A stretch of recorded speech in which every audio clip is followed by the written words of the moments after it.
Saïd Moline, directeur général du Centre de développement des énergies renouvelables au Maroc.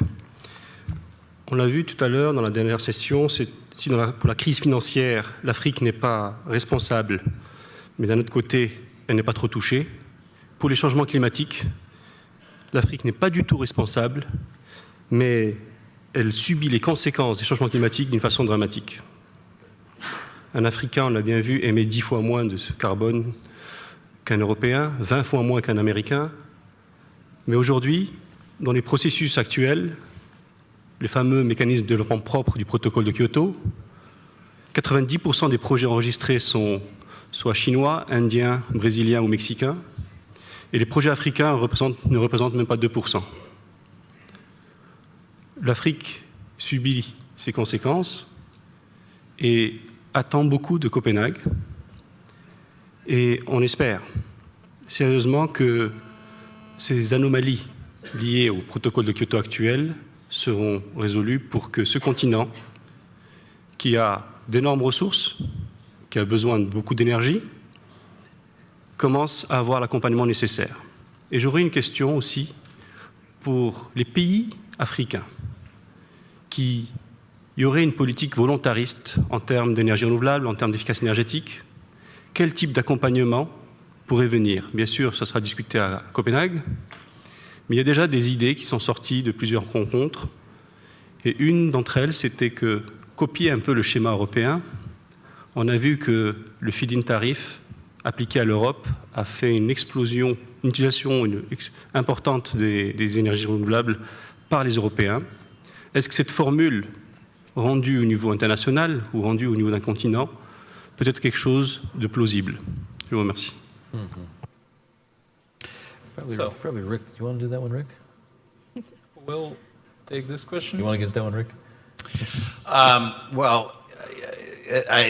The last point about using. La dernière observation qui concerne les éléments qui ont été mis au point dans les pays en développement pour les énergies renouvelables est très intéressante. En fait, il y a une recherche qui a été organisée dans mon département il y a 4 ans qui proposait justement cela, à savoir que puisque l'objectif des pays industrialisés était de préparer ou de mettre au point les technologies pour leur avenir, l'avenir de leur économie et de leur commerce. Et par conséquent, ils subventionnaient fortement la mise au point de ces technologies. Car ils souhaitent apprendre au fur et à mesure. Et il est évident que on a vu que le coût marginal pour le coût le moins élevé et se trouve en fait dans les pays en développement. Donc peut-être faudrait-il que ces technologies-là soient mises au point dans la mesure où ils concernent les énergies renouvelables. Il pourrait être mis au point dans les pays en développement. Alors, et c'est vrai que les pays de l'EIA sont en train de mettre au point ces énergies alternatives justement dans le contexte concurrentiel. Alors, je dirais encore que, bien entendu, elle ne se trouve pas dans les endroits où il n'y a pas de marché. C'est un mécanisme de marché. Cela en fait partie. Et je dois dire qu'après avoir suivi cette discussion, le fait de proposer que les CDM soient une façon qui permette de promouvoir la technologie, ce n'est pas le cas. Et ce ne sera pas le cas. C'est ce que je dis à l'Afrique. Et il faut se pencher sur le problème de l'Afrique et son développement économique. Eh bien, ce sera un problème qui consiste tout d'abord à mettre en place à réviser les méthodes gouvernementales, mais également à mettre à disposition le financement public.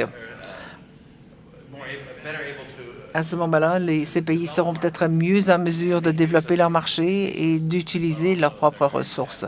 Mais ils seront également assistés dans cela. Et cela viendra du financement public. Je ne pense pas que ce sera engendré par les marchés, tout au moins pas dans la première phase. Merci. Celso Laffer from Brazil.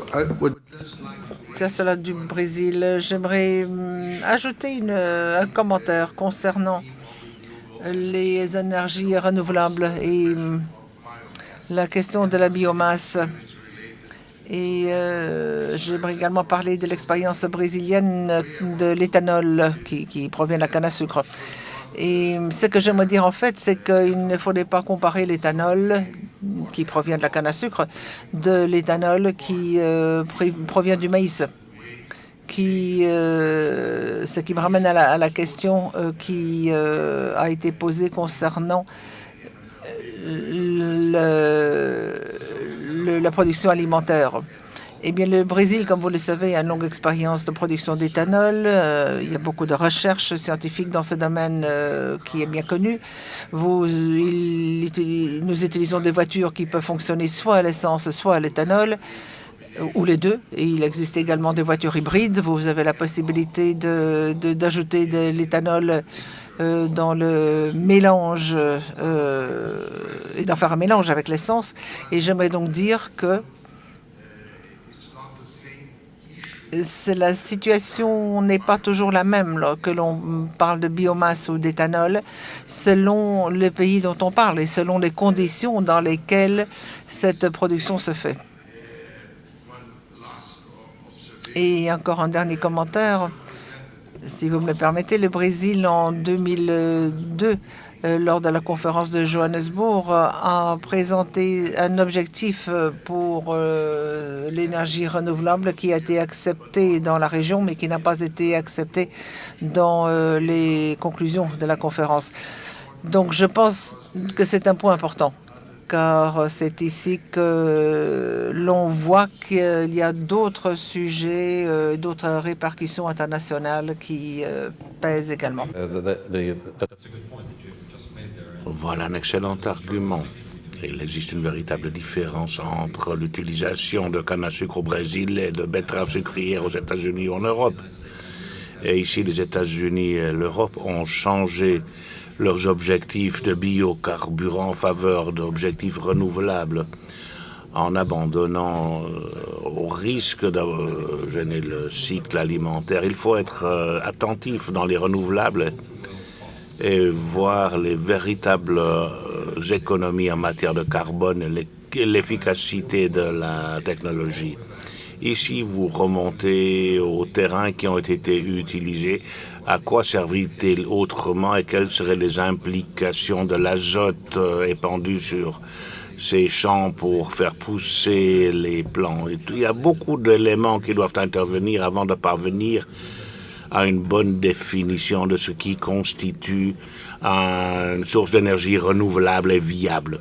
Mais les choses sont différentes selon les pays. Il faut tenir compte de chaque cas. Merci beaucoup.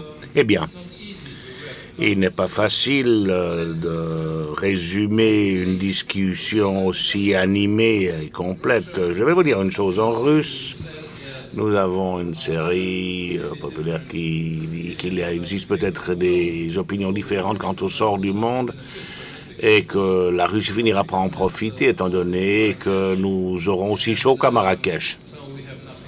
Donc, nous n'avons rien à craindre. Et vous consommerez moins de vodka.